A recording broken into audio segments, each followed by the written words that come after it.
Woman Norton, and I'd like to introduce now the chairman of the Council of the District of Columbia, Phil Mendelson. Thank you, Mayor Bowser. Good afternoon.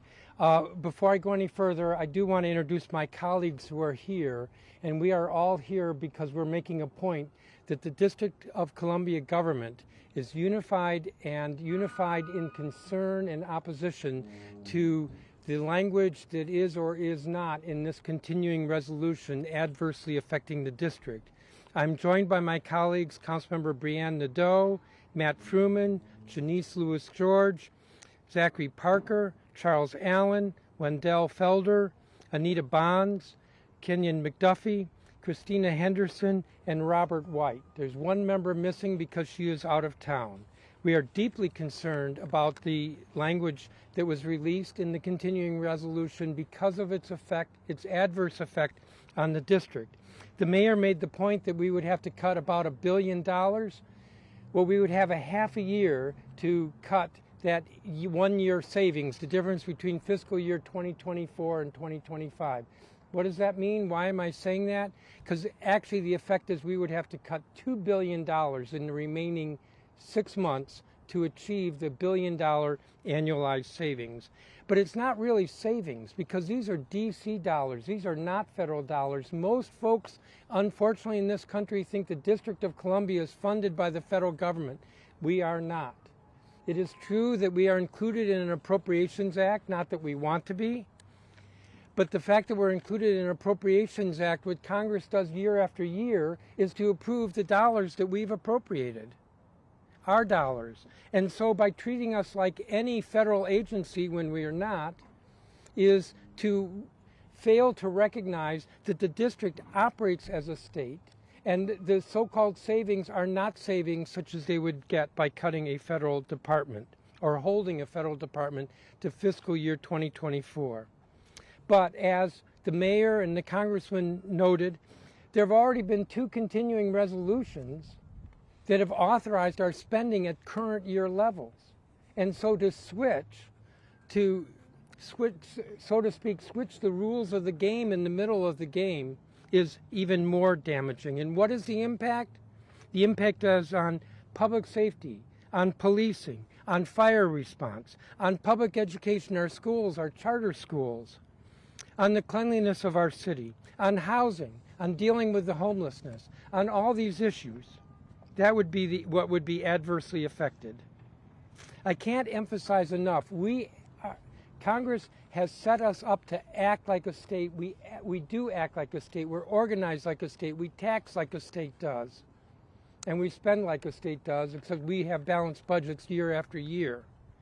And so these are not savings for the federal government.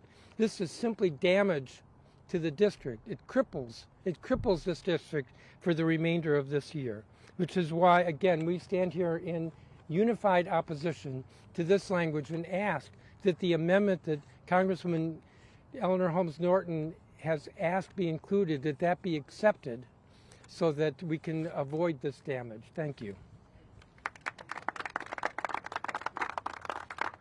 Okay, I think Phil and I are available to take a few questions. And one second. And I also want to acknowledge that we've been joined by the city administrator for the district, Kevin Donahue, the budget director for the district, Jenny Reed, and my deputy mayors that serve in my cabinet. Yes. Can you tell us, have you reached out to the White House? Yes. What can you tell us about that conversation? That they are aware of what's happening at the Congress, and we've asked for their help. Are they sympathetic with you, or they indicated they would help on your behalf? I think they've indicated that it didn't come from them. And then can I ask, if this were to go through and you were to take $1 billion out over the next 6 months, what would happen to that? It seems like you would have that $1 billion at the end of that fiscal year. What would happen to that $1 billion? Well, Mark, I think that's not where we are. You heard Chairman Mendelson indicate that our Congresswoman is moving an amendment to correct what we want. I like to think of as a $1.1 billion mistake. And the thing about mistakes is they can be corrected, and there's time to do that. And what Phil also mentioned is that we're halfway through our fiscal year. So we have actually less than 6 months left to cut $1.1 billion. And the way our budgets are made up, and I'm going to ask Kevin and Jenny to be on deck, is that there's really, you have to go to the big spending agencies to get to that kind of money that fast. So there's no way to cut that kind of money in the time that we would have in this fiscal year, not to affect police or not to affect teachers and not to affect some of the basic government services that allow us to keep our city clean, safe, and beautiful. Mayor Bowser, same question about the Speaker and the Chair of the Appropriations Committee. Have you spoken to them about this? We're reaching out to all of their offices. I don't know, Phil, if you want to mention anything else. I've had communication with the appropriations. Yes. No, Bowser, you had Campbell Robertson was it. And when I say reach out, let me just be more clear. We're having conversations with the staff that we always work on issues affecting the district. You had proposed Can you introduce yourself? Campbell Robertson with the New York Times. Okay. You had proposed a budget that was about $500 million cuts last year. Yes. And some of that was restored by the City Council. Yes. Well, you know how budgets work. Oh, I do. Could you explain why this would be more painful than, some version of what you're proposing? Is it the timing, is it the speed, or is it the scale? Well, let me just step back a little bit, or just kind of on the premise. The district, as I already mentioned, is not a federal agency. And so we have an approved budget. It's the feds that haven't approved the FY25 budget. We have. And we have been operating under that budget for over 6 months. So we have expended half of what has been approved. And if we are asked now to cut the remainder in 6 months, it has an even more significant impact. And that's why we say before, when I introduced cuts, to answer you more specifically, it did not affect police spending. This probably would. It did not affect the public schools or the public charter schools. This could, because we have to, if you think of the district's budget and how it's made up, our top agencies are in Health and Human Services, Medicaid spending, which in a short period of time, we probably wouldn't be able to do anything there. But the other big agencies are public education and public safety. We're at a point right now where we're already discussing the impacts of the federal layoffs in our economy. Correct. If this money gets cut and now there are potentially more layoffs or furloughs to fire or police, anywhere really, how does this impact our economy even further? Well, let me say this, and I want everybody to be clear about this. We came into this year, 2025, with a very strong economy, a balanced budget, growing population, growing business activity, more visitation, a huge investment in sports, and more on the way. That's how we started this year. And the things that have changed is that our economy, our workforce is being gutted, and it is going to have the impact over the long haul, certainly over the next 4 years, of decreasing our anticipated revenues by over $1 billion. Okay, so as bad as that is, we can plan for that. Or we can slow it down, and we hope that the administration does slow it down, because we know that this region can support a productive American workforce. This, on top of it, also sends the signal that the federal government would be working against our joint goals. And those joint goals are making the city safe, beautiful, growing, thriving, and a symbol to the world that our nation's capital reflects great American values. Mayor Bowser. Necessary given the $1 billion deficit forecasted over the next 3 years. We have an upcoming budget process that will address any spending pressures. We're in that process right now. In about 3 weeks, I'm scheduled to send a balanced budget to the Council of the District of Columbia. And it will be balanced, and it will represent the forecast that our CFO has. But it will also reflect investments that will help the city grow. Investments that will help us change that trajectory, that help us attract more businesses, more employees, more residents, more sports and entertainment. That's what we have to do with our upcoming budget. What we shouldn't have to do is stop it, delay it, to deal with the next 6 months, because we did that last year. This budget is balanced and approved. Mayor Bowser, just how dramatic would the cuts be to police if these cuts are enacted through Congress? Would you have to lay off or furlough officers? We went through a whole pandemic without laying off anybody. We did. And it would never be my first choice to lay off anybody. But I already explained to you kind of the big buckets of spending that we have in a city like ours. Health and Human Service, public schools, public safety. And I want to be clear about something, because we've been around here, most of us, long enough to know that the renaissance of Washington, D.C., the comeback of our city, is directly tied to public safety and public education. And we're very proud of the progress that we've made. Chairman Comer at all? Has he been helpful in any way? We have spoken to the chairman's staff that we work with on a day-to-day basis. You mentioned that you're in the middle of the FY26 budget. Not in the middle, we're at the end. Towards the end, Yeah. preparing to unveil it in less than a month. So how does this CR affect the actual process that your team is going through making final decisions about that? Well, honestly, I hope we don't get to that point, because it may mean that we have to pause it and focus on this. And in your conversations with Speaker Johnson's office, do you get the sense that they did this fully knowing the effect it would have on DC? Or do you get the sense they didn't fully understand that DC has this local budget that is funded by DC taxpayers? Well, you would have to ask them that. But I can't imagine why anybody would want to have less public safety resources on the streets. I can't imagine why anybody would do that.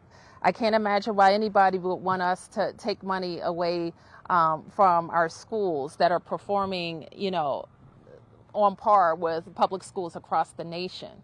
Especially with the focus on safety and beautification in the district, all of those resources would be drained. Mayor, what kind of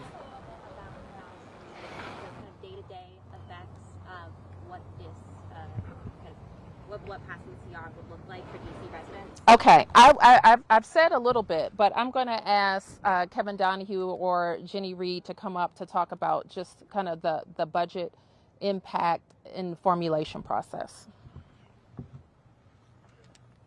Thank you, Mayor.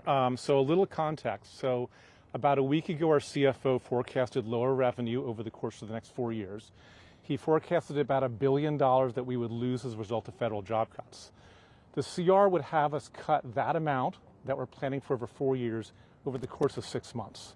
And we'd effectively have to start with a week's notice.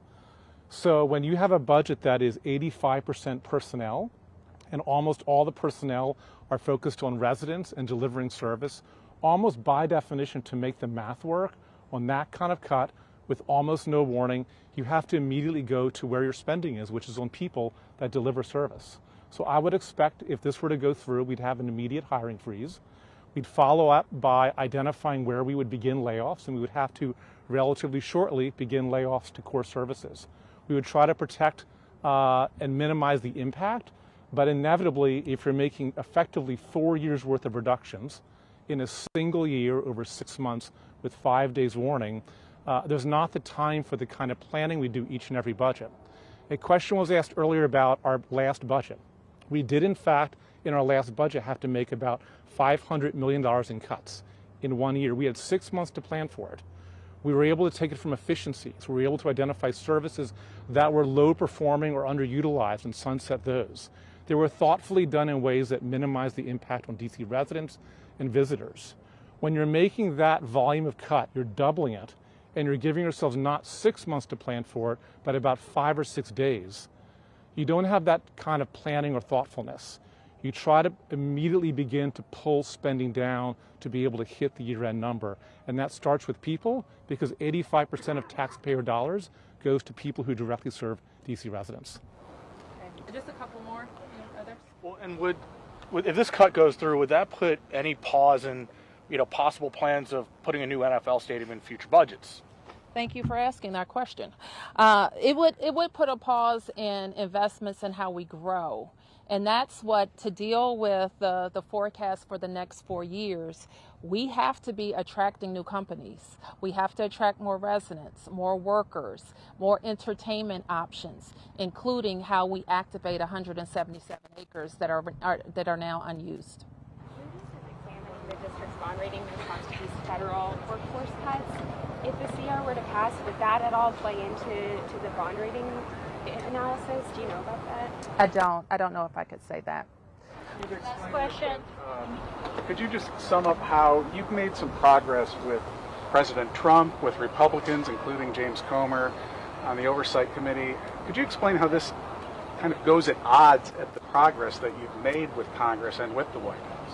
Well, our Congresswoman works with her colleagues every day on issues that impact the district, and we get big things done all of the time. We're talking about RFK, we could be talking about Poplar Point, or delivering the Frederick Douglass Bridge, or the transformation of the wharf.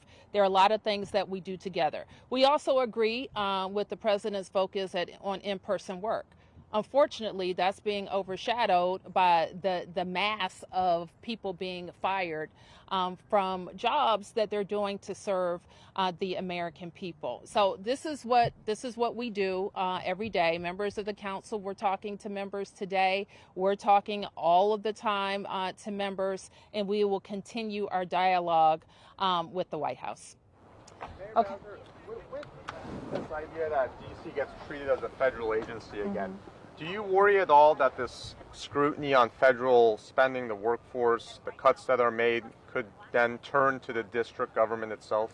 Well, what I'm worried about is that we have an approved balanced budget, and that any disruption of that budget and our processes affect direct services. There are lots of reasons why we're not a federal agency, but most of it is people's lives and on the street and their day-to-day is affected by what we do.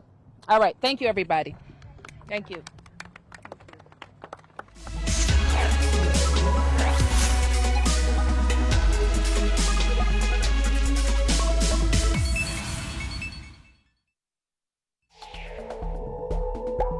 We now return to our previously scheduled program, already in progress.